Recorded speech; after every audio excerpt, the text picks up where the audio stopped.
Assalamualaikum warahmatullahi wabarakatuh.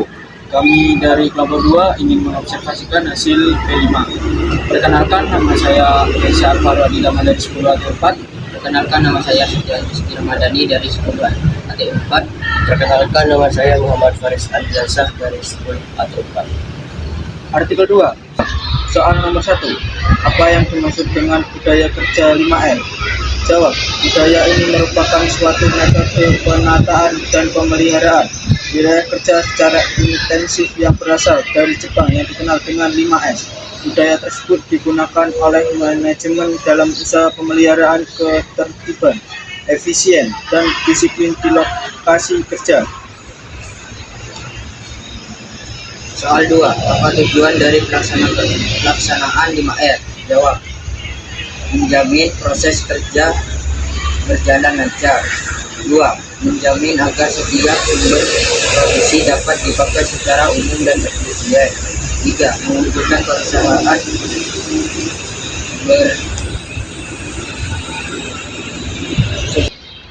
Soal 2. Apa tujuan dari pelaksanaan 5R? Jawab. 1. Menjawab proses kerja berjalan lancar. 2. Menjamin agar setiap sumber produksi dapat dipakai secara umum dan efisien. 3. Mewujudkan perusahaan berbicara positif di mata pelanggan dan customer. 4. Melatih pekerja yang mampu mandiri mengelola pekerjaannya. 5. Mewujudkan tempat kerja yang nyaman dan pekerjaan yang menyenangkan. Soal 3. Mengapa manajemen perlu menerapkan budaya 5R? Jawab. Karena pendekatan ini membantu menciptakan lingkungan kerja yang lebih teratur, efisien, dan produktif. 5R: ringkas, rapi, bersih, rawat, rajin. Berfungsi sebagai pedoman untuk 5R: ringkas, rapi, resik, rawat, rajin. Berfungsi sebagai pedoman untuk mengoptimalkan operasional perusahaan. Berfungsi sebagai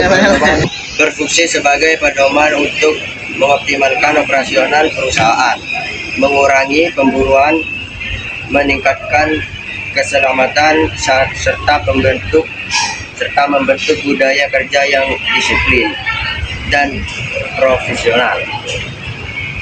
4. Berasal dari negara manakah budaya 5R?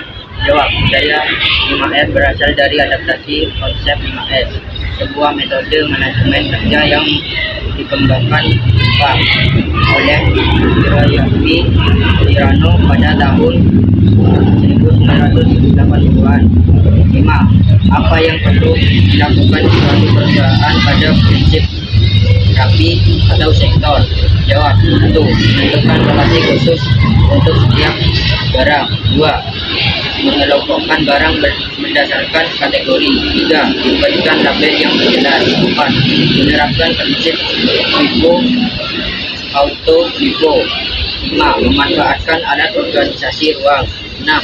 Menyediakan panduan atau layout area kerja. 7. Menerapkan aturan simpan setelah digunakan. 8. Melakukan evaluasi secara berkala. Fungsi dari budaya kerja 5R. Jawab. 1. Ringkas atau seiring. Fungsi menghilangkan barang-barang atau hal-hal yang tidak diperlukan di tempat kerja sehingga lingkungan kerja menjadi lebih terorganisir. 2. Rapi atau sektor. Fungsi menata barang yang diperlukan agar mudah ditemukan dan digunakan. 3. Bersih atau seisu. Fungsi membersihkan tempat kerja secara rutin. 4. Rawat serketsu. Fungsi memelihara kebiasaan baik yang telah diterapkan dalam langkah berikutnya. 5.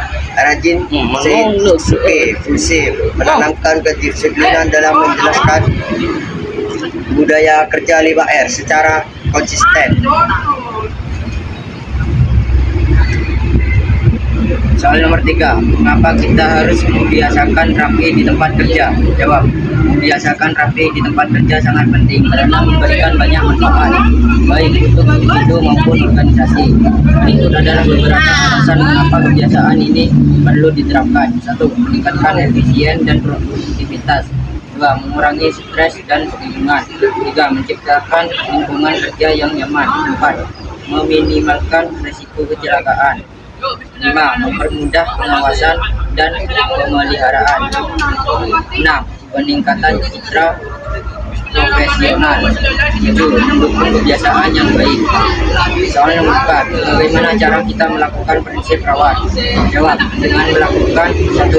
Menetapkan standar perawatan. 2. Menjadwalkan pemeliharaan rutin. 3. Pantau dan evaluasi secara berkala. 4. Sediakan fasilitas pendukung. 5. Tanamkan disiplin dan kepedulian. 6. Terapkan sistem visual.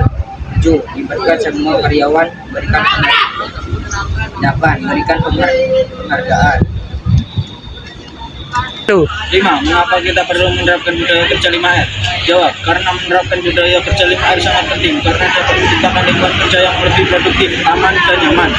Berikut adalah beberapa alasan utama mengapa budaya kerja 5R perlu diterapkan. 1. Meningkatkan efisien kerja. 2. Mengurangi pemborosan. 3. Menciptakan lingkungan kerja yang bersih dan nyaman. 4. Menjamin keselamatan. 5. Meningkatkan produktivitas. 6. Menanamkan disiplin dan kepedulian. 7. Mendukung peningkatan mutu dan profesionalisme. 8. Membantu perusahaan beradaptasi. 9. Mendukung keberlanjutan. 10. Meningkatkan kerjasama tim. Sekian dari presentasi kami. Wassalamualaikum warahmatullahi wabarakatuh.